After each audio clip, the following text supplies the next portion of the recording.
Hey friends, welcome back to psychology special. I hope कि आप सभी लोग बहुत अच्छे होंगे। और आज का जो हमारा वीडियो है वो बहुत ही इंटरेस्टिंग टॉपिक पे होने वाला है। बहुत एक्साइटिंग टॉपिक है ये, स्टेप्स इन रिसर्च प्रोसेस। और ये जो टॉपिक है that is from MPC 005 research वाला जो हमारा बुक है, फ्रॉम ब्लॉक 1 यूनिट 1 के पार्ट 4 वाली ये वीडियो है। क्योंकि हमने पार्ट 1 2 3 में डिस्कस कर लिया था कि हमारे जो बेसिक कंसेप्ट्स हैं वो क्या होते हैं, बेसिक प्रोसेसेस क्या क्या होती है रिसर्च में, किन किन चीज़ों को हमें ध्यान में रख के रिसर्च करनी होती है, और रिसर्च की डेफिनेशन, उसका इंट्रोडक्शन, ये सब कुछ हमने पढ़ लिया था। बट सिर्फ डेफिनेशन जानने से या सिर्फ कॉन्सेप्ट्स को जान लेने से हम रिसर्च नहीं कर पाएंगे ईजिली। तो अगर हमें अपनी रिसर्च बहुत अच्छी तरह से करनी है, जैसा कि हमने पढ़ा था कि क्वालिटीज़ ऑफ गुड रिसर्च क्या होती हैं, तो उसके लिए हमें रिसर्च के जो स्टेप्स होते हैं वो फॉलो करने होंगे। ये जो स्टेप्स होते हैं ये सबसे पहले मैंने आपको बताया था कि साइंटिफिक स्टेप्स होते हैं, साइंटिफिक स्टेप हैं और एक सिस्टमेटिक मैनर में चलते हैं, सिस्टमेटिक मैनर में, एंड सीक्वेंशियल स्टेप्स होते हैं ये। लाइक इनका एक सीक्वेंस होता है जो कि हमें बिगाड़ना नहीं होता है। अगर स्टेप नंबर 1 को हमें स्टेप नंबर 1 के प्लेस पर ही रखना है, स्टेप नंबर 5 को हमें 5 के प्लेस पर रखना है। ऐसा नहीं कर सकते कि 5 वाला स्टेप हमें टफ लग रहा है तो उसे स्किप कर देते हैं, पहले 6 और 7 कर लें उसके बाद 5 करेंगे। सो ये नहीं होता है यहाँ पे, ये एक सिस्टमेटिक सिक्वेंशियल स्टेप होते हैं यहाँ पर। सो ज़्यादा टाइम ना वेस्ट करते हुए स्टार्ट करते हैं आज के discussion, the steps in the research process. तो हमारा फर्स्ट स्टेप जो है that is identification of the problem. तो जैसा कि मैंने आपको बताया था कि हम रिसर्च करते हैं किसी भी लाइक ह्यूमन एंड लाइफ के बेनिफिट के लिए हम लोग रिसर्च करते हैं। सो रिसर्च का मेन मकसद क्या होता है कि हमें आंसर ढूंढना है उस क्वेश्चन का जिसका हमारे पास अभी तक कोई आंसर नहीं है, या फिर कोई ना कोई प्रॉब्लम अराइज हो रही है जिसका हमें सॉल्यूशन ढूंढना है। तो सॉल्यूशन तो आप तभी पता लगा पाएंगे ना जब आपको प्रॉब्लम क्लियर होगी। प्रॉब्लम तो आपको क्लियर होनी चाहिए कि आखिर आपकी प्रॉब्लम है क्या, आखिर किस चीज़ पे आप रिसर्च करना चाहते हो और क्यों करना चाहते हो। सो यही है हमारा first step. This is the first and the most important step for identifying a problem is asking a question और identifying a need that arise as a result of curiosity. इसका मतलब होता है कि आपको आपको पता होना चाहिए कि जो जिस चीज़ पर, जिस टॉपिक पे मैं रिसर्च करने वाला हूँ, जो मेरी प्रॉब्लम है वो क्यों, उसकी नीड्स क्या हैं, क्या किस वजह से मैं वो रिसर्च कर रही हूँ। तो ये हमें पता होना चाहिए। To which it become necessary to find an answer. तभी तो हम एक आंसर, एक कोई प्रॉपर सोल्यूशन निकाल पाएंगे। जब तक हमें क्वेश्चन ही नहीं पता होगा, क्वेश्चन हमें क्लियर ही नहीं है कि क्या पूछ रहा है, तब तक उनसे उसका आंसर कैसे क्लियरली दे पाएंगे। छोटे बच्चों को आप लोग याद होगा कि मोस्टली मम्मी पापा हम लोगों को स्कूल में ये कहकर भेजते थे एग्जाम के टाइम पे कि अगर कोई क्वेश्चन समझ नहीं आता है तो टीचर से एक बार पूछ लेना कि क्वेश्चन क्या है। गलत आंसर मत लिखना उससे पहले हड़बड़ी में कि नहीं शर्म आ रही है, मैं नहीं पूछ सकता, ये एग्जाम है, ऐसे कैसे पूछ सकते हैं। अरे यार, तुम क्वेश्चन पूछ रहे हो, क्वेश्चन क्लियर करवा रहे हो, आंसर नहीं पूछ रहे हो। सो यही चीज़ आपकी रिसर्च में है। देखो ये चीज़ें तो हमारी रूट से ही आ रही है, हमारे बचपन से ही आ रही है ना ये चीज़ें, कि क्वेश्चन क्लियर होगा तो आंसर हम प्रॉपरली निकाल पाएंगे ना। साइकोलॉजिकल स्टडीज़ जो होती है ना वो फोकस्ड होती हैं on one or more of the many following type of question. For example जैसे कि what are the events that cause or determine a given behaviour or response. मतलब कोई भी चीज़ हुई है या कोई भी बिहेवियर आ रहा है, कोई भी पर्टिकुलर रिस्पॉन्स आ रहा है, कोई भी चीज़ हो रही है तो उसका कोई ना कोई कॉज तो होगा। अब किस वजह से हुई है वो, तो पहले तो हमें उसका कॉज पता होना चाहिए, कारण पता होना चाहिए। Then what is the nature of the behaviour, nature क्या है किसी भी एक्शन का, उसकी स्ट्रक्चर क्या है, किन किन चीज़ों से वो लिंक्ड है, ये चीज़ें हमें पता होना चाहिए। कई सारी चीज़ें होती हैं जो कुछ चीज़ों से लिंक्ड होती हैं। जैसे कि मैंने आपको वेरिएबल्स के बारे में बताया था, इंडिपेंडेंट एंड डिपेंडेंट वेरिएबल्स के बारे में। ठीक है, इसके बारे में हम आगे पढ़ लेंगे। लेकिन कुछ चीज़ें होती है, एक मैं आपको बहुत ही नॉर्मल सा एग्जांपल दूं तो कई बार ऐसा होता है, गुस्सा आपको कब आता है? बैठे बैठे ऐसी बिना बात के गुस्सा आएगा नहीं, कोई ना कोई आपको प्रोवोक करेगा तभी आपको गुस्सा आएगा। तो वो जो प्रोवोकिंग फैक्टर है उससे आपका जो एंगर था वो लिंक्ड था, उससे आपका एग्रेसिव बिहेवियर लिंक्ड हो गया। तो कुछ चीज़ें लिंक्ड होती है वो हमें जाननी होती है। Then what are the relationship of the internal psychological processes with behavioural phenomena. हमारे अंदर जो साइकोलॉजिकल प्रोसेसेस चल रही हैं, इंटरनल साइकोलॉजिकल प्रोसेसेस, उनकी वजह से हमारा बिहेवियर किस तरह से चेंज हो रहा है, उन दोनों की रिलेशनशिप क्या है। अंदर अगर प्रोसेसेस चेंज हम कर दें तो क्या हमारा बिहेवियर चेंज हो जाएगा। तो ये सारी चीज़ें हमें जाननी है। So the research question determines the direction of study. जो रिसर्च क्वेश्चन है ना वो स्टडी का डायरेक्शन डिटरमाइन करता है। किस तरह से? यही तो हमें बता रहा है कि हमें स्टडी किधर करनी है, मतलब हमें पता क्या लगाना है, हमें क्या क्या टूल्स यूज़ करने हैं, क्या मेथोडोलॉजी यूज़ करनी है, ये सारी चीज़ें हमें यहीं से पता चल जाएगी। तो फर्स्ट स्टेप जो है वो बहुत ही क्रूशियल स्टेप होता है। सबसे ज़्यादा अगर मैं कहूँ सबसे इम्पॉर्टेंट स्टेप हमारा यही है, बहुत क्रूशियल स्टेप है, क्योंकि अगर आपकी रिसर्च प्रॉब्लम ही गलत है, अगर आपने आइडेंटिफाई ही ठीक से नहीं किया तो आपकी पूरी की पूरी रिसर्च की मेहनत वेस्ट होने वाली है। नाउ यहाँ पर हमारे जो मेन 2 स्टेप्स लगते हैं involve in the formulation of research problem. First step है हमारा अंडरस्टैंडिंग दी प्रॉब्लम। सबसे पहले प्रॉब्लम को अंडरस्टैंड करना है थॉरोली, उसे अच्छी तरीके से समझना है कि आखिर हमारी प्रॉब्लम है क्या, हमारा किस चीज़ के लिए हम स्टडी करना चाहते हैं। Then the second step is rephrase the same into meaningful items. Problem को हमने समझ तो लिया, अब उसे मीनिंगफुल आइटम में रीफ्रेज करना है। कुछ इस तरह से उस प्रॉब्लम को रीफ्रेज करके बनाना है ताकि उसे हर कोई इजीली समझ सके, उसका कोई मतलब निकलना चाहिए, right. So it is extremely important to evaluate the research problem in the light of fund, time and expertise, knowledge available at your disposal। तो हम जब भी कोई रिसर्च प्रॉब्लम को बनाते हैं तो हमें पता होना चाहिए कि हमारे पास इतने फंड्स हैं, हमारे पास मैं इतना ही खर्चा कर सकता हूँ, या फिर जो भी फंड हमें मिले हैं कहीं से वो इतने ही हैं। तो क्या इस प्रॉब्लम को सॉल्व करते करते कहीं ऐसा तो नहीं होगा कि हम फंड को एक्सीड कर जाएं, हमारे पास चीज़ें कम पड़ जाए, हम रिसर्च को पूरा ही नहीं कर पाएँ। वो चीज़ टाइम, इस प्रॉब्लम को सॉल्व करने में कितना टाइम लग सकता है। मेरे पास फॉर एग्जांपल 6 मंथ्स का टाइम है किसी एक प्रॉब्लम को कंप्लीट, किसी एक रिसर्च प्रोजेक्ट को कंप्लीट करने के लिए, बट जो प्रॉब्लम मैंने डिसाइड की है सॉल्व करने के लिए उसमें 2 साल का टाइम लग सकता है। तो क्या ये फीजिबल है वो प्रॉब्लम लेना? नहीं।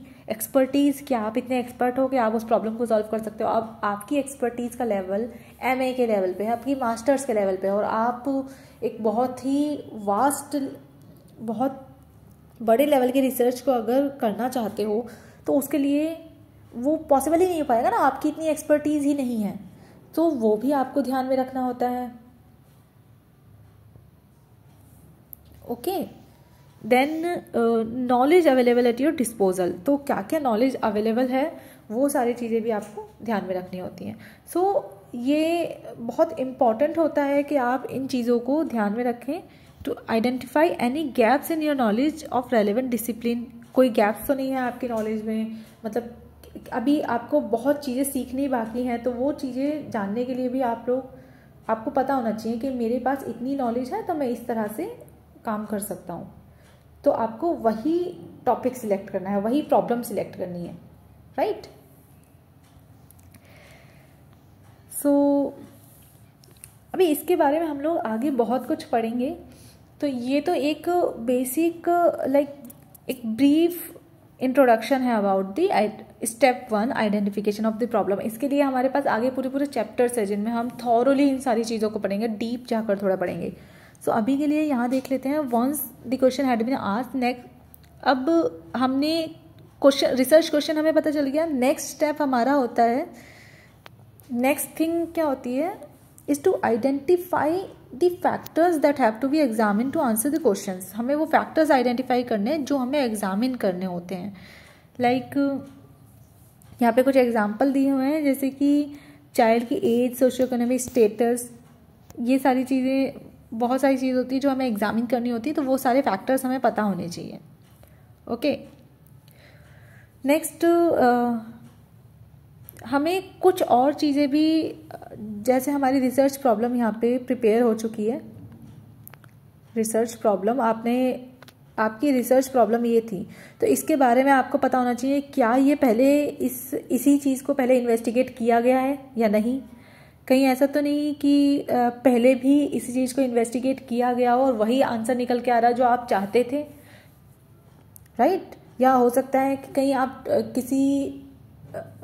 किसी भी रिसर्च को डुप्लीकेट ना कर दो, रेप्लिकेट करने के चक्कर में आप उसको बिल्कुल वैसा ही ना कर दो। तो उसके लिए आपको पता होना चाहिए, आपको पहले से लिटरेचर सारे पढ़ के रखने, सो दैट आपको पता चले कि इस तरह की रिसर्च पहले हो चुकी है या सेम रिसर्च तो नहीं हुई है कहीं। Then it will contribute to understanding your question and this problem is available to investigate. Problem और उसके जो फैक्टर्स हैं वो सारे इन्वेस्टिगेट करने के लिए अवेलेबल हैं या नहीं है। जो भी आप फैक्टर्स को इन्वेस्टिगेट करना चाहते हो, क्या वो चीज़ें आपके पास अवेलेबल रहेंगी या नहीं, वो चीज़ें भी आपको पता होनी चाहिए। Then one problem leads to another problem. कभी कभी होता है ना कि एक प्रॉब्लम की वजह से दूसरी प्रॉब्लम क्रिएट होने लगती है, तो वो चीज़ें, ये सारी चीज़ें आपको ध्यान में रखनी होती है prior to writing a research problem. So to identify a good solvable problem, आपकी जो प्रॉब्लम है, यहाँ पे एक बहुत ही अच्छा वर्ड लिखा हुआ है सॉल्वेबल। जो प्रॉब्लम है वो सॉल्वेबल होनी चाहिए सबसे पहले तो, कि आप उसे सॉल्व कर सको। कुछ चीज़ें ऐसी होती है ना, लाइक आपको आपकी एक्सपर्टीज़ के बाहर है या आपकी टाइम लिमिट्स के बाहर है और आप उसे सॉल्व करने की कोशिश कर रहे हो, तो वो चीज़ बीच में ही रुक जाएगी, वो सॉल्व ही नहीं हो पाएगी। अगर आपको उन चीज़ों का एक्सपीरियंस ही नहीं है, उस चीज़ में एक्सपर्टीज़ ही नहीं है, तो वो प्रॉब्लम अच्छे से सॉल्व नहीं हो पाती है। तो कुछ सॉल्वेबल, जो अच्छी एक सॉल्वेबल प्रॉब्लम होती है ना, उसके लिए इन्वेस्टिगेटर क्या करता है, रिव्यू ऑफ लिटरेचर करता है। इसका क्या मतलब हुआ कि जो लिटरेचर पहले से है आपके पास, प्रेजेंट है, उसको आपको रिव्यू करना है। आप रिव्यू ऑफ लिटरेचर बुक से कर सकते हैं, जर्नल से कर सकते हैं, रिसर्च आर्टिकल से कर सकते हैं, थीसिस पढ़ सकते हैं, न्यूज़पेपर से कर सकते हैं। तो बहुत सारी जगह से आपको, इवन आप इंटरनेट से कर सकते हैं। तो इन सारी ही जगहों से आपको आपकी रिसर्च प्रॉब्लम के अकॉर्डिंग बहुत सारे लिटरेचर, आपको बहुत सारी इंफॉर्मेशन मिल जाएगी। सो यहाँ आपको पता होना, आपको अपनी प्रॉब्लम के बारे में एटलीस्ट इतनी नॉलेज तो होनी चाहिए कि आपको पता है कि इसके ऊपर पहले क्या रिसर्चेस की गई हैं, या इसका कॉन्सेप्ट आपको क्लियर होना चाहिए, आगे मैं क्या कर सकता हूँ, क्या, ये सारी चीज़ें आपको पता होनी चाहिए। Body of prior work related to, तो यहाँ पे ये बताया कि रिव्यू ऑफ लिटरेचर क्या होता है कि पहले से जो वर्क हो चुका है सेम प्रॉब्लम पर, वो रिव्यू ऑफ लिटरेचर है। साइंटिफिक रिसर्च इंक्लूड करती है review of the relevant literature, right. So जब भी कोई रिसर्चर किसी भी प्रीवियस वर्क को रिव्यू करता है इन द रिलेटेड फील्ड, तो उसे काफ़ी सारी ऐसी चीज़ें, काफ़ी सारी हमें वो चीज़ें इनमें पता चलेंगी जो हम पहले से जानते थे, काफ़ी सारी हमें ऐसी चीज़ें पता चल जाती हैं जो कि हम नहीं जानते थे, वो अननोन चीज़ें होती हैं। तो वो सारी चीज़ों के बारे में भी हमें जानने को मिलता है with the help of review of literature. Okay, so therefore होता क्या है कि एक आप रिव्यू ऑफ लिटरेचर का एक अच्छा एडवांटेज ले सकते हैं अपनी, ताकि आपकी जो स्टडी है वो डुप्लीकेट ना हो जाए। मैंने बोला ना, डुप्लीकेशन ऑफ द स्टडी से बचने के लिए भी रिव्यू ऑफ लिटरेचर आपका बहुत ज़्यादा हेल्प करते हैं, राइट। नाउ सेकेंड थिंग कि रिव्यू ऑफ लिटरेचर प्रोवाइड करता है an estimate of the previous work, कि कितना एस्टिमेट प्रोवाइड करता है। एस्टिमेट किस चीज़ का, कितनी कॉस्ट लग सकती है, कितना टाइम लग सकता है, कितनी मेहनत लगेगी, हर एक चीज़ का आपको एस्टिमेट मिल जाता है कि पिछली प्रायर जो रिसर्च हुई थी वो किस लेवल पे हुई थी, कितने बड़े लेवल पे हुई थी, कितने छोटे लेवल पे हुई थी, पायलट स्टडी थी, ये क्या था। तो इस सारी चीज़ों से आपको पता चल जाता है सारी चीज़ें, राइट। अब रिव्यू ऑफ लिटरेचर जो है ना, वो ये हेल्प करता है in expanding and growing body of knowledge. तो आपके पास जितनी नॉलेज प्रेजेंट है ना अभी, उस नॉलेज को एक्सपेंड कर देंगे। जो चीज़ आपके पास प्रेजेंट नहीं है वो नॉलेज आप गेन कर लोगे, आपकी नॉलेज एक्सपेंड होती है। तो रिव्यू ऑफ लिटरेचर जो वो बहुत इंपॉर्टेंट होता है। इवन ये हमारी जो स्टडी के वेरिएबल्स हैं इनके बारे में भी हमें बहुत सारी इन्फॉर्मेशन प्रोवाइड करते हैं and provides a meaningful way of their subsequent application, किस तरह से हमें उन्हें अप्लाई करना है। तो ये सारी चीज़ें पता चल जाती हैं। अब जैसा कि मैंने आपको यहाँ पे बताया था कि रिव्यू ऑफ लिटरेचर के लिए आप काफ़ी सारी चीज़ें यूज़ कर सकते हो। यहीं पर आपके पास कुछ कंप्यूटर सर्च इंजन्स हैं जैसे कि साइक इन्फो, यहाँ पर भी बहुत सारे ऐसे इफ़ेक्टिव टूल्स होते हैं जिनसे आप रिव्यू ऑफ लिटरेचर कर सकते हो अपना।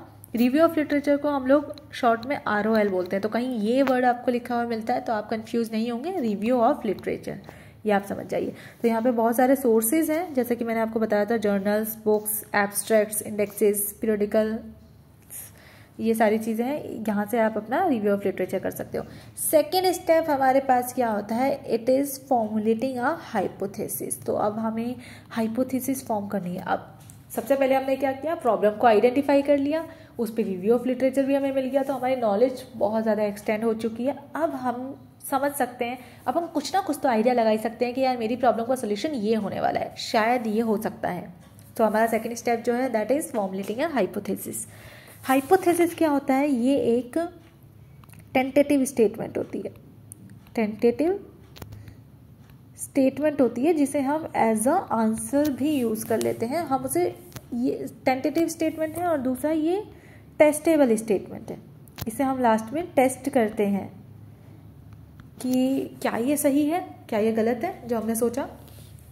सो जैसे ही रिसर्चर एक प्रॉब्लम को आइडेंटिफाई कर लेता है, रिव्यू कर लेता है उसके लिटरेचर को, उसके बाद हाइपोथेसिस बनाई जाती है that is a kind of suggested answer to a problem.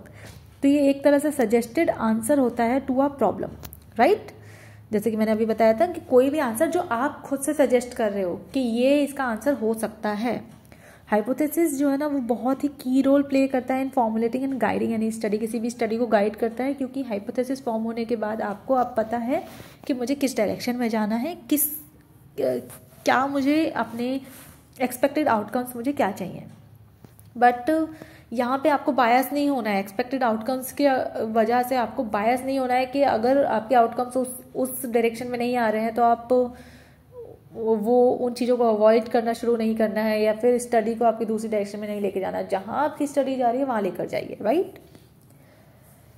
यहाँ पर ये जो हमारी हाइपोथेसिस होती है, अब ये किस तरह से बनाई जाती है, तो इसमें काफ़ी सारी कुछ एग्जिस्टिंग थ्योरीज होती है, उनके बेस पे हम बना सकते हैं, पर्सनल ऑब्जर्वेशंस के बेस पे बनाते हैं, एक्सपीरियंसेस के बेस पे बनाते हैं। एग्जिस्टिंग थ्योरीज हमें कहाँ से मिली? ROL से मिल गई। यहाँ से पर्सनल ऑब्जर्वेशंस तो होती हैं जो लोग ऑब्जर्व कर रहे हैं, एंड एक्सपीरियंसेस जो हैं अपने प्रायर एक्सपीरियंसेस, वहाँ से आप एक हाइपोथेसिस फॉर्मुलेट कर सकते हैं। आइडियली जो हाइपोथेसिस होती है ना, these are based on deductive theory, deductive theory पे बेस्ड होती है, but they may simplify be a new hypothesis और hypothesis based on previous research findings. Okay, तो हाइपोथेसिस क्या होती है?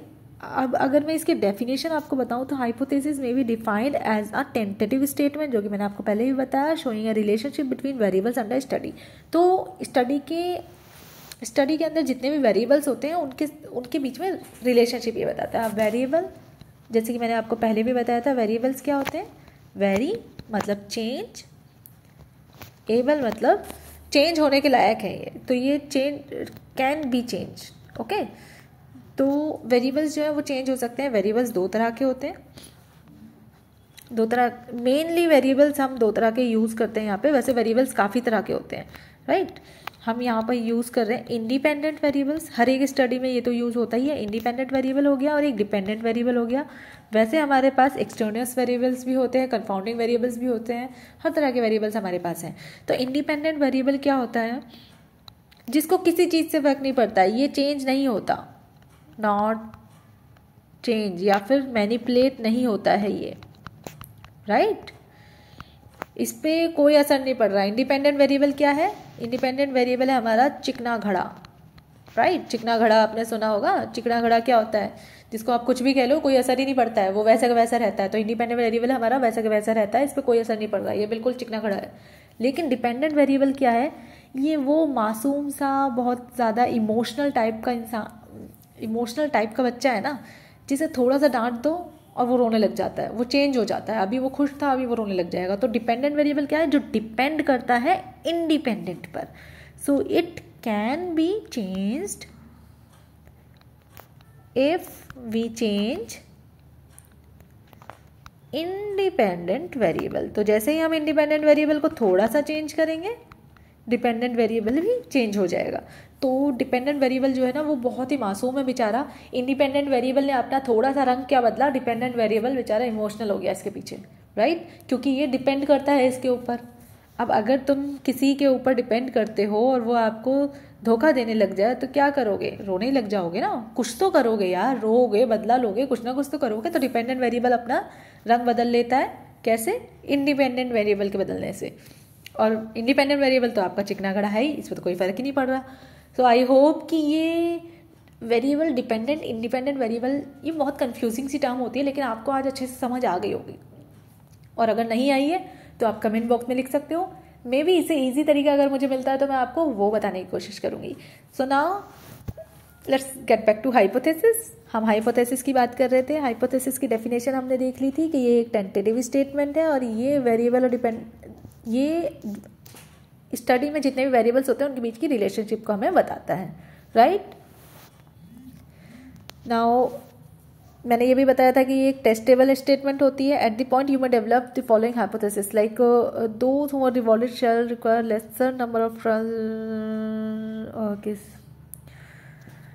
ठीक है. No hypothesis should be formulated after the data are collected. Data collection से पहले. अब ये सबसे इंपॉर्टेंट चीज़ है कि जो हाइपोथेसिस है, hypothesis should be formed before data collection. ये तो आपको वैसे भी कॉमन सेंस की बात है. जब ये सेकेंड स्टेप है तो ऑब्वियसली डेटा कलेक्शन से पहले ही आ रहा है. फर्स्ट स्टेप प्रॉब्लम को आइडेंटिफाई करने का है, सेकेंड स्टेप हाइपोथेसिस फॉर्मुलेट करने का है. तो डेटा कलेक्शन के बाद कोई भी हाइपोथेसिस नहीं बनाई जाती है. ये आपको ध्यान में रखना है कि हाइपोथेसिस डेटा कलेक्शन से पहले ही बनेगी. डेटा कलेक्शन के बाद हाइपोथेसिस बनाने का क्या ही मतलब बनता है, राइट? कोई मतलब ही नहीं बनता, क्योंकि डेटा कलेक्शन हो गया. अब तो आपको पता है कि डायरेक्शन कहाँ जा रही है हमारी रिसर्च की, तो उसके अकॉर्डिंग अगर आप हाइपोथेसिस बनाते हो तो वो तो बायस्ड होगी ना. और वो गलत है. वैसे भी वो कोई टेस्टेबल स्टेटमेंट तो है ही नहीं, क्योंकि टेस्ट आपने रिजल्ट्स देखने के बाद जो हाइपोथेसिस बना रहे हो तो वो टेस्टेबल कैसे हुई. सो नाउ आपका जो स्टेप 3 होता है that is identifying, manipulating and controlling the variables. अच्छा, वेरिएबल्स की बात यहाँ पर आ ही गई है. तो थर्ड स्टेप आपका है कि आपको वेरिएबल्स को आइडेंटिफाई करना है कि मेरी स्टडी में क्या क्या वेरिएबल्स हैं, कौन कौन से वेरिएबल्स यूज़ हो रहे हैं और किस किस वेरिएबल को मुझे कंट्रोल करके रखना है. मैनिपुलेट करना है अपने वेरिएबल्स को. मैनिपुलेटिंग देखनी है और कंट्रोलिंग देखनी है वेरिएबल्स की. किस तरह से मैं कंट्रोल करूँ, किस तरह से मैं मैनिपुलेट करूँगा, कौन सा वेरिएबल किसको मैनिपुलेट कर रहा है, ये सारी चीज़ें आपको पता होनी चाहिए. So while we are talking about hypothesis we will encounter this word variable. तो हमें वेरिएबल के बारे में कैसे पता चला? जब हमने हाइपोथेसिस में पढ़ा था.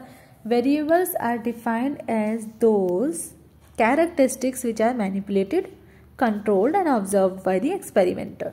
तो यहाँ पे आपको 3 वर्ड्स मिल रहे हैं. वेरिएबल्स क्या होती है? वेरिएबल कुछ ऐसी कैरेक्टरिस्टिक्स हैं, कुछ ना कुछ कैरेक्टरिस्टिक हैं किसी चीज़ की, जिसे हम मैनिपुलेट कर सकते हैं, मतलब चेंज कर सकते हैं, कंट्रोल भी कर सकते हैं. अगर हम चाहें तो उसे कंट्रोल भी कर सकते हैं. मैं चाहती हूँ कि ये वेरिएबल जो है हमारी स्टडी में कोई भी असर ना डाले, तो मैं उसे कंट्रोल कर सकती हूँ. एंड ऑब्जर्व तो ऑब्वियसली हमें करना ही है. हम रिसर्च में क्या करने बैठे हैं? ऑब्जर्वेशन ही तो करने बैठ रहे हैं. तो हमें मैनिपुलेट करना है, कंट्रोल करना है, ऑब्जर्व करना है, राइट? तो वेरिएबल्स वो कैरेक्टरिस्टिक्स होती हैं जिन्हें हम मैनिपुलेट कर सकते हैं, कंट्रोल कर सकते हैं, ऑब्जर्व कर सकते हैं. At least 3 types of variables must be recognise at outside the dependent. तो 3 तरह के वेरिएबल्स की यहाँ पे बात करी है इन्होंने. Dependent variable, independent variable and extraneous variable. Dependent independent variable मैं आपको यहाँ पे बता चुकी हूँ क्या क्या होते हैं, राइट? एक्सटर्नियस वेरिएबल्स वो होते हैं जो कि हमारी स्टडी के अंदर यूज़ नहीं हो रहे हैं. ये आउटसाइड वाले वेरिएबल्स हैं. आउटसाइड वेरिएबल्स हमारी स्टडी के अंदर नहीं है. जैसे कि हम अपनी स्टडी में हम किसी चीज़ को स्टडी करना चाह रहे हैं, लेकिन बाहर एनवायरनमेंट में भी तो बहुत सारी चीज़ें प्रेजेंट है ना जो कि हमारी स्टडी को अफेक्ट कर सकती हैं. अफेक्ट कर भी सकती हैं, नहीं भी कर सकती हैं, या किसी ना किसी तरीके से वो भी तो असर डाल रही है ना लोगों पे. हम इंसानों पे अगर स्टडी कर रहे हैं किसी चीज़ को लेकर कि वर्क लाइफ बैलेंस या किसी भी चीज़ को लेकर हम स्टडी कर रहे हैं, तो बहुत सारी हम वर्क लाइफ बैलेंस की स्टडी कर रहे हैं, राइट? एग्जाम्पल के लिए अगर मैं ले लूँ वर्क लाइफ बैलेंस, तो यहाँ पर हमारे पास कुछ तो वेरिएबल्स होंगे जो हम अंडर स्टडी यूज़ करेंगे, लेकिन कुछ ऐसे वेरिएबल्स हैं जैसे कि क्या पता कि और भी कोई ऐसे सिचुएशंस आ रही हों, लाइक वर्क और लाइफ के अलावा कोई भी ऐसी सिचुएशंस आ सकती हैं जिसकी वजह से हमारी जो स्टडी है वो अफेक्ट हो सकती है. तो वो हमारे एक्सटर्नियस वेरिएबल्स होंगे, आउटसाइड वेरिएबल्स. अब अगर हम इन एक्सटर्नियस वेरिएबल्स को कंट्रोल कर लेते हैं अपनी लैब सेटिंग्स में, तो ये कंट्रोल वेरिएबल्स में आ जाएंगे. अगर हम कंट्रोल नहीं कर पाते हैं तो उस तरह से हमारे पास बहुत सारे वेरिएबल्स होते हैं, राइट? इन अदर वर्ड्स अगर मैं कहूँ तो डिपेंड ये मैंने आपको बता ही चुकी हूँ सारा. एक्सटर्नल वेरिएबल की एक बार डेफिनेशन देख लेते हैं. It is uncontrolled variable. Uncontrol है क्योंकि ये आउटसाइड दी स्टडी है, एनवायरनमेंट में कोई चीज़ें हो रही है, तो उसे हम कैसे कंट्रोल कर सकते हैं? लाइक कोई भी नेचुरल जैसे कि नेचुरल कैलेमिटीज़ होती हैं या फिर और भी कोई चीज़ें होती हैं जिन्हें हम कंट्रोल नहीं कर पाते हैं अपनी स्टडी में, राइट? तो वो चीज़ें जो है एक्सटर्नस वेरिएबल्स में आती हैं. दैट में अफेक्ट द डिपेंडेंट वेरिएबल, जो डिपेंडेंट वेरिएबल को अफेक्ट कर सकती हैं. अब एक्सपेरिमेंटल नहीं चाहता कि मेरी स्टडी में मेरे डिपेंडेंट वेरिएबल को मेरे ही इंडिपेंडेंट वेरिएबल के अलावा कोई और कंट्रोल करे. तो एक्सपेरिमेंटल क्या करता है कि एक्सटर्नल वेरिएबल जो है ना वो उसे ही कंट्रोल करने की कोशिश करता है। अगर वो कर सकता है तो वो उसे ही कंट्रोल करने की कोशिश करेगा। ओके, सो जो एक्सटर्नल्स वेरिएबल होता है ना that is known as relevant variable, वो उसे हम रेलेवेंट वेरिएबल कहते हैं। In order to make a variable clear, precise and easy to communicate it is important that is operationally defined. तो हमारी स्टडी में जब भी हम कोई रिसर्च स्टडी करने जा रहे हैं तो उसमें हमारे वेरिएबल्स की डेफिनेशंस हमारे पास होनी चाहिए, ऑपरेशनली डिफाइंड होने चाहिए वो प्रॉपर तरीके से कि हम ये इंडिपेंडेंट वेरिएबल हमारा कौन सा है, डिपेंडेंट वेरिएबल कौन सा है, एक्सटर्नल वेरिएबल अगर है तो अगर हमें पता है तो हम बता सकते हैं कि ये हो सकता है, ये किस तरह से असर डाल रहा है, हर चीज़ हमें पता होनी चाहिए उसके बारे में। Operational definition is also important for the purpose of measurement, measurement के पर्पज से भी ये बहुत इंपॉर्टेंट होती है। Therefore psychologist are very eager to use operational definitions. Okay, next हमारा जो फोर्थ स्टेप है वो आ जाता है formulating a research design. Research design को फॉर्मुलेट करना है, अब हमें फोर्थ स्टेप आ गया। हमने क्या किया, प्रॉब्लम को आइडेंटिफाई कर लिया, हाइपोथेसिस फॉर्म कर ली, वेरिएबल्स के बारे में पता लगा लिया, वेरिएबल्स को डिफाइन कर लिया अच्छी तरीके से। अब हम रिसर्च डिज़ाइन बनाएंगे। रिसर्च डिज़ाइन क्या होता है, डिज़ाइन एक तरह का ब्लूप्रिंट होता है of those procedure which are adapted by the researcher for testing the relationship between dependent variable and the independent variable. तो हम बेसिकली अपनी रिसर्च में करना क्या चाहते हैं, हम सिर्फ डिपेंडेंट वेरिएबल और इंडिपेंडेंट वेरिएबल के बीच का रिलेशनशिप ही तो पता लगाना चाहते हैं कि इन दोनों क्या इसके चेंज होने की वजह से ये चेंज हो रहा है या नहीं, यही तो हमें पता लगाना है। अब ये किस तरह से पता लगाना है, तो उसके लिए हमें कुछ ना कुछ स्टेप्स फॉलो करने होंगे, कुछ प्रोसीजर्स फॉलो करने होंगे। तो उनका हमारे पास जो ब्लूप्रिंट होता है, जो प्लानिंग होती है हमारे पास, ब्लूप्रिंट कह सकते हैं, या जो प्लानिंग हमारे पास होती है उसको हम कहते हैं रिसर्च डिज़ाइन। क्या हमने ये डिज़ाइन बनाया है, इस तरह से हम आगे बढ़ते चले जाएंगे, मैप के अकॉर्डिंग हमें आगे बढ़ना है। Okay, so there are several kinds of experimental design and selection of any one is based on the purpose of research. तो हमारे पास बहुत तरह के एक्सपेरिमेंटल डिज़ाइन होते हैं, लेकिन हमारी जो रिसर्च का पर्पज़ है उसके अकॉर्डिंग ही तो हम सिलेक्ट करेंगे कि हमें कौन सा रिसर्च डिज़ाइन चाहिए। हमारे पास कई तरह के वेरिएबल्स भी हैं, किस तरह के हमने वेरिएबल यूज़ कर रहे हैं, हमारे पर्पस ऑफ रिसर्च क्या है। ओके, तो इसके अकॉर्डिंग ही हम अपना रिसर्च डिज़ाइन सिलेक्ट करते हैं। The main purpose of the experimental design is to help researcher in manipulating the independent variable freely. जब भी हम एक्सपेरिमेंटल डिज़ाइन की बात कर रहे हैं ना, तो एक्सपेरिमेंटल डिज़ाइन मतलब हम एक्सपेरिमेंट कर रहे हैं। एक्सपेरिमेंट होता है लैब सेटिंग्स में। अब लैब का मतलब ये नहीं है कि वहाँ पे केमिकल्स ले जाकर हम लोग उससे खेलना शुरू कर देंगे, नहीं। लैब का मतलब एक ऐसी सिचुएशन क्रिएट करना जहाँ पे अगर मैं रिसर्चर हूँ तो मैं अपने अकॉर्डिंग अपने वेरिएबल्स को कंट्रोल कर सकती हूँ। ओके, तो ऐसी सिचुएशन को हम लैब सेटिंग्स कहते हैं। वहाँ पर अगर मैं कोई भी रिसर्च कर रही हूँ अपने वेरिएबल्स को कंट्रोल करके या फिर उस पर पता लगा रही हूँ कुछ भी, तो उसे मैं एक्सपेरिमेंटल रिसर्च डिज़ाइन कह सकती हूँ, क्योंकि मैं एक्सपेरिमेंट कर रही हूँ, वहाँ पे मेरे कंट्रोल में है सब कुछ। The main function of the research design is to explain how you will find answer to your questions. तो मेन फंक्शन क्या होता है इसका, ये एक्सप्लेन करता है कि किस तरह से आप अपने क्वेश्चन का आंसर पता लगा पाओगे, क्योंकि ये पूरा रोड मैप बना रहा है ना हमारा आगे कि आपको ऐसे ऐसे ऐसे ऐसे ऐसे ऐसे चल के जाना है। मतलब आपको ये उसके बाद ये प्रोसीजर फॉलो करना है, तब जाकर आप अपने क्वेश्चन का आंसर पता लगा पाओगे, राइट। तो ये बहुत ही लॉजिकल डिज़ाइन होता है। It is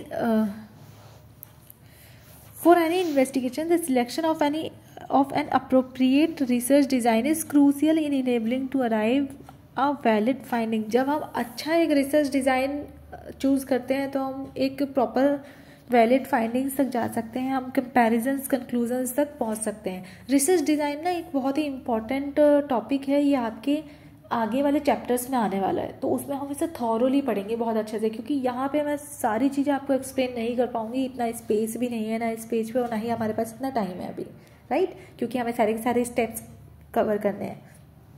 so research design में ही यहाँ पे कुछ सब टॉपिक्स आ जाते हैं, जैसे कि हमें क्या करना है, construct device for observation and measurements. तो हमें कुछ डिवाइसेस कंस्ट्रक्ट करने होते हैं ऑब्जर्वेशन एंड मेजरमेंट के लिए, जिसे हम कहते हैं टूल्स।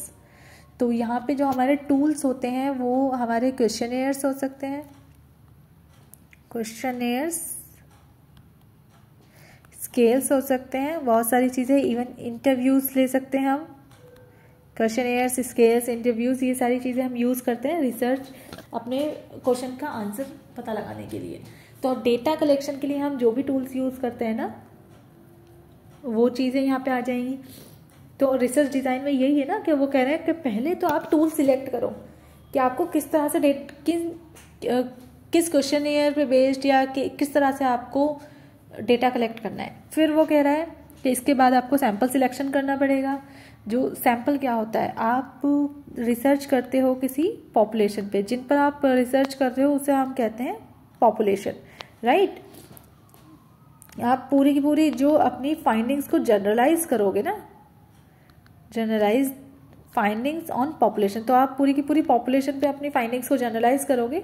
लेकिन अब पूरी पॉपुलेशन पे तो आप स्टडी कर नहीं सकते। अगर मुझे कोई स्टडी पूरी इंडिया की पॉपुलेशन पे करनी है तो सबसे तो जाके मैं नहीं डेटा कलेक्ट करूँगी ना, तो उसके लिए मैं एक रिप्रेजेंटेटिव सैंपल लूँगी जो कि उस पूरी पॉपुलेशन को रिप्रेजेंट करता होगा। रिप्रेजेंटेटिव सैंपल्स मतलब कुछ लोगों को मैं ले लूँगी, फ्यू मेंबर्स, सेम जगह के, सेम कम्युनिटी के या सेम स्टेट के, मैं कुछ मेंबर्स को ले लूँगी जो पूरे पॉपुलेशन को रिप्रेजेंट करते होंगे, उसे हम कहते हैं सैंपल, राइट।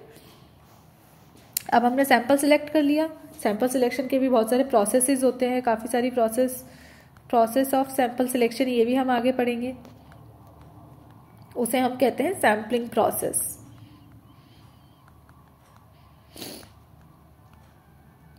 सैंपल सिलेक्ट कर लिया तो अब डेटा कलेक्ट करना शुरू करो। भाई हमारे पास टूल भी है, हमारे पास सैंपल भी है, तो डेटा कलेक्ट करना स्टार्ट करो। अब क्वेश्चन उन्हें पकड़ा दो, वो लोग आंसर टिक कर देंगे, या फिर आप उनसे इंटरव्यूज़ ले लो, वो आपको आपके क्वेश्चंस का आपको आंसर देंगे कि वो इस बारे में क्या सोचते हैं। तो ये सारी चीज़ें होती है ना। और पार्टिसिपेंट्स जो होते हैं ना, सैंपल्स को हम लोग पार्टिसिपेंट्स भी बोल सकते हैं। सैंपल में जो भी लोग होंगे उन्हें हम पार्टिसिपेंट बोलते हैं। दे कुड बी चिल्ड्रन, बच्चे भी हो सकते हैं, एडोलसेंट्स हो सकते हैं, कॉलेज स्टूडेंट्स हो सकते हैं, टीचर्स, मैनेजर्स, क्लिनिकल पेशेंट, या कोई भी इंडिविजुअल हो सकता है। जैसे कि हम लोग मोस्टली कम्युनिटी से भी सैंपल ले लेते हैं, नॉर्मल कम्युनिटी से, राइट। फिर उसके बाद हम लोगों को एक पर्टिकुलर मेथड भी डिसाइड करना होता है, किस तरीके से हम लोग रिसर्च करने वाले हैं। हम सिर्फ ऑब्जर्व करेंगे लोगों को, तो ऑब्जर्वेशन मेथड हो गया। एक्सपेरिमेंटल मेथड क्या होता है कि हमने पता लगाया कि कोई हमने एक्सपेरिमेंट किया है, कोई भी चीज़ हमने ऐड करी है, उसके बाद हम देखते हैं पहले का रिस्पॉन्स क्या आ रहा था, बाद का रिस्पॉन्स क्या आ रहा है। केस स्टडी, हम एक पर्टिकुलर केस को स्टडी करते हैं, पर्टिकुलर केसेस को स्टडी करते हैं। अब इसमें एक केस भी हो सकता है, दो भी हो सकता है, तीन, कितने भी केसेस हो सकते हैं, बट पर्टिकुलर केस के बारे में हमें हर एक चीज़ पता होनी चाहिए, तो वो हमारी केस स्टडी होती है। देन सर्वे मेथड होता है। मोस्टली लोग आके सर्वे करते हैं ना, क्वेश्चनियर्स दे देते हैं और उसमें हमें टिक करना होता है कि हम क्या सोचते हैं, तो वो सर्वे मेथड हो गया। तो ये सारी चीज़ें होती हैं कि ये हमें पहले से पता होना चाहिए कि हम किस मेथड भी हमें चूज़ करना होता है। तो हमने सैंपल सिलेक्शन किया, मेथड चूज़ किया, उसके बाद डेटा कलेक्शन पे आ गए हम। डेटा कलेक्शन के लिए कभी कभी हम ना बहुत लार्ज सैंपल होता है जिससे डेटा कलेक्ट करना होता है, तो उसके लिए हमें स्टाफ भी रिक्रूट करना पड़ जाता है। अगर हम बहुत बड़े स्केल पे स्टडी कर रहे हैं, बट या मास्टर्स लेवल पे तो आप इतने बड़े लेवल पे स्टडी नहीं करोगे, तो इसमें आपको स्टाफ रिक्रूट करने की ज़रूरत नहीं है, आप खुद से भी डेटा कलेक्ट कर सकते हो जाके, राइट। इवन आजकल तो गूगल फॉर्म्स की फॉर्म में भी लोग डेटा कलेक्ट कर ही रहे हैं, राइट। देन हमारा नेक्स्ट स्टेप, जो 5th स्टेप है, वो आ जाता है data analysis and interpretation. Data collect कर लिया अब आपने, तो डेटा को एनालाइज करोगे और फिर उसे इंटरप्रेट करने की कोशिश करोगे, right. So after making the observations, data आपने कलेक्ट कर लिया है, अब आपको उसे एनालाइज करना है with the help of various quantitative and statistical qualitative techniques. Quantitative techniques होती है हमारे पास, क्वालिटेटिव टेक्निक्स होती है, तो उन टेक्निक्स की हेल्प से आपको डेटा एनालाइज करना है। डेटा एनालिसिस भी बहुत इंपॉर्टेंट स्टेप होता है। इसमें ये आप डेटा एनालिसिस और इंटरप्रिटेशन का जो स्टेप है ना, इसके बारे में आप बहुत अच्छे से पढ़ेंगे आपके MPC 006 में, क्योंकि MPC 006 क्या है, वो आपकी पूरी की पूरी स्टैटिस्टिकल का आपका सब्जेक्ट है, उसमें आप इसके बारे में बहुत थॉरली पढ़ेंगे। द पर्पस ऑफ एनालिसिस क्या होता है, to make sense of data. Analysis में आप क्या कर रहे हो, डेटा का सेंस बना रहे हो। डेटा मोस्टली आप लोग किसी भी सॉफ्टवेयर पे जब डेटा को एनालाइज करते हो या इंटरप्रेट आपको करना है, तो उसके लिए आपको, कंप्यूटर तो हमारी लैंग्वेज नहीं समझता ना, तो वो तो बाइनरी लैंग्वेज समझता है, तो आपको उस डेटा को बाइनरी डिजिट्स में कन्वर्ट करना होता है, 0 और 1 में।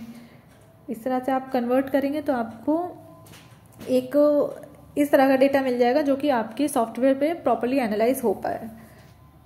Okay, so now data analyse करने के बाद आप उसका कंक्लूजन बहुत अच्छे से अकॉर्डिंगली निकाल सकते हो। बाईवेरिएट एनालिसिस यहाँ पे होती है जिसमें रिसर्चर क्या होता है, वो डील करता है with two characteristic of interest by using multivariate analysis in which more than 2 characteristics are involve.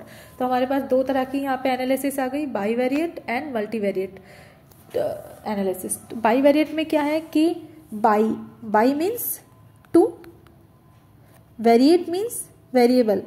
जहाँ जब आप दो वेरिएबल्स को स्टडी कर रहे हो, दो वेरिएबल्स के बीच में रिलेशन निकाल रहे हो, तो आपकी बाईवेरिएट एनालिसिस है। और जब आप दो से ज़्यादा मोर देन टू वेरिएबल्स के बीच में रिलेशन निकाल रहे हो तो ये आपका मल्टीवेरिएट एनालिसिस आ जाता है। ओके, तो आप वर्ड्स को समझना सीखो। जब आप वर्ड्स को समझ जाओगे ना तो आपके लिए कॉन्सेप्ट्स बहुत ईजी होते चले जाएंगे। Next, it depends on the nature of data.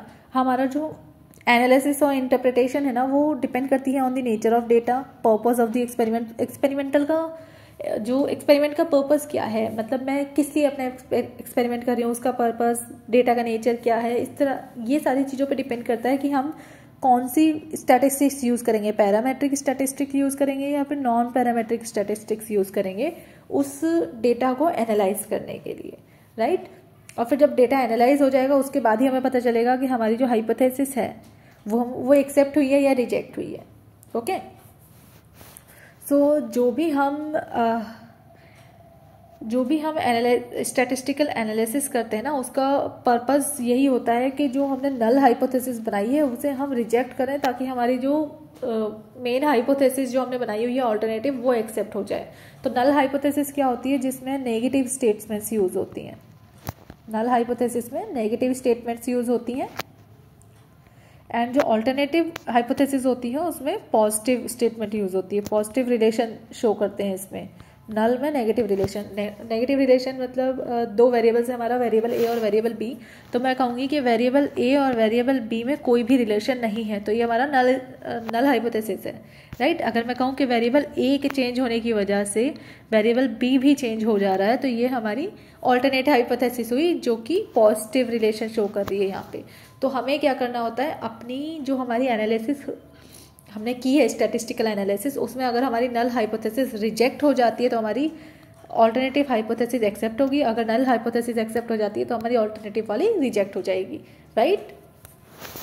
Then हमारा जो 7th स्टेप है वो आ जाता है ड्राइंग कंक्लूजन्स। अब हम लोगों ने एनालाइज भी कर लिया, रिजल्ट भी निकाल लिए, उसका सब कुछ हमें पता चल गया, हाइपोथेसिस हमारी एक्सेप्ट रिजेक्ट सब कुछ हो गई है। अब उसके बाद कंक्लूजन तो आप ड्रॉ करोगे ना कि मैंने इस वजह से अपनी रिसर्च करी थी तो मेरा ये कंक्लूजन निकला है। पूरी रिसर्च का आप कंक्लूजन जब निकालोगे after analysing the results, so investigator wants to make some statements about the research problem which he could not make without concluding the research. कई बार क्या होता है, जब तक हम पूरी रिसर्च को कंक्लूड नहीं कर लेंगे हम वो स्टेटमेंट नहीं बना पाते। जैसे कि हमारे पास जो भी रिजल्ट्स आए तो वो रिजल्ट्स को हमें बताना भी पड़ेगा इन दी ऐसी लैंग्वेज में जिसमें सबको समझ आए। अब बाइनरी लैंग्वेज में या ग्राफ्स बना के तो हम नहीं दिखा सकते ना, सिर्फ ग्राफ बना के हम समझा लें। तो जिस लैंग्वेज में हम लोग इजी लैंग्वेज में उसे समझाना भी पड़ेगा। तो अपनी लैंग्वेज में अपने रिजल्ट्स को लिखना, वही आपका कंक्लूजन है, राइट। सो रिसर्चर क्या करता है, आपने जो सैंपल लिया था, ये रिसर्चर क्या करता है, जनरलाइज करते हैं। तो आपने जो सैंपल लिया था ये आपकी पूरी की पूरी पॉपुलेशन थी, ये था आपका सैंपल, ठीक है, ये आपकी पॉपुलेशन है, ये सैंपल है। तो इस सैंपल से जो रिजल्ट निकले हैं उसे आप जनरलाइज करोगे ना पूरी की पूरी पॉपुलेशन के ऊपर, कि ठीक है ये रिप्रेजेंटेटिव सैंपल था, पूरी की पूरी पॉपुलेशन को रिप्रेजेंट कर रहा था, इसमें ये रिजल्ट निकले हैं कि इसकी वजह से ये होता है, ऐसा होता है, या इतने लोगों पे मैंने टेस्ट किया, इतने % ये रिजल्ट आया। तो ये पूरी की पूरी पॉपुलेशन में जनरलाइज हो रहा है। तो ये चीज़ें आप अपने कंक्लूजन में लिखते हो। नेक्स्ट आपका स्टेप आ जाता है step number 8, preparation of report and publication. तो ये आपका लास्ट स्टेप है इन द रिसर्च कि आप अब रिपोर्ट बनाओगे और उसे पब्लिश कर दोगे। सो द रिसर्चर क्या करता है, डॉक्यूमेंट करता है सारे के सारे स्टेप्स को अपनी रिसर्च के in the clear terms, in report inform that you have done. आपने जो भी चीज़ें की हैं ना, जो भी स्टेप्स यूज़ किए हैं, जो भी प्रोसीजर्स यूज़ किए हैं, सबको आप उन सारी चीज़ों को आप एक रिपोर्ट फॉर्मेट में लिखेंगे एंड पूरा डिस्क्राइब करेंगे। आपने आइडेंटिफिकेशन ऑफ प्रॉब्लम लाई, आपकी प्रॉब्लम क्या है, उसके पास आपने हाइपोथेसिस क्या बनाई है, क्या क्या वेरिएबल्स यूज़ किए हैं, उनकी डेफिनेशन हो गई यहाँ पर, राइट। क्या मेथोडोलॉजी यूज़ की है, कौन सा रिसर्च डिज़ाइन यूज़ किया था, क्या क्या टूल्स यूज़ किए, डेटा सैम्पलिंग किस तरह की है, डेटा कलेक्शन कैसे किया है, क्या चीज़ें यूज़ की हैं उसके लिए, एनालिसिस कैसे की है, ये सारी चीज़ें आप उसमें अपनी पूरी रिपोर्ट में लिखते हो, राइट। जो कुछ भी हो चुका है सब कुछ रिपोर्ट में लिखेंगे। And the second thing is publication. Publication बहुत इंपॉर्टेंट चीज़ होती है, क्योंकि आपने रिसर्च की है तो उसका फ़ायदा भी तो लोगों को मिलना चाहिए। आपने लोगों के बेनिफिट के लिए रिसर्च करी, जब तक उन्हें रिजल्ट का पता ही नहीं चलेगा तो आपकी रिसर्च तो बेकार हो गई।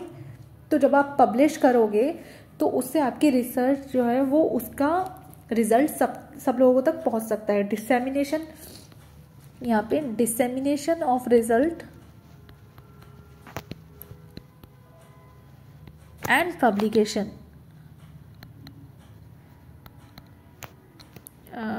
पब्लिकेशन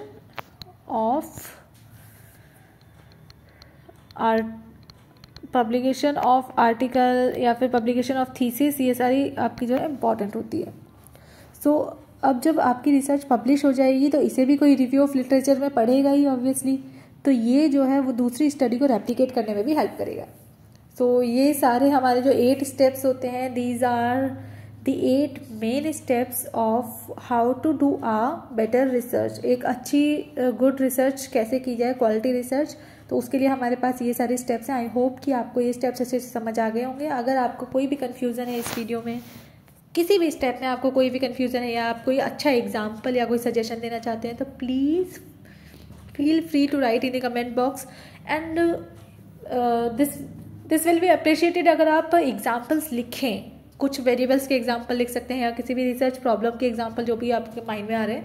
मैं पूरी कोशिश करूँगी आप लोगों की हेल्प करने की। एंड तब तक के लिए अगर आपको मेरी वीडियो पसंद आई हो तो इसे लाइक करें, शेयर करें, ज़्यादा से ज़्यादा लोगों में शेयर करें, मेरे चैनल को सब्सक्राइब करें, एंड वेट करें मेरा in the next video with a very good topic. Thank you and bye bye again.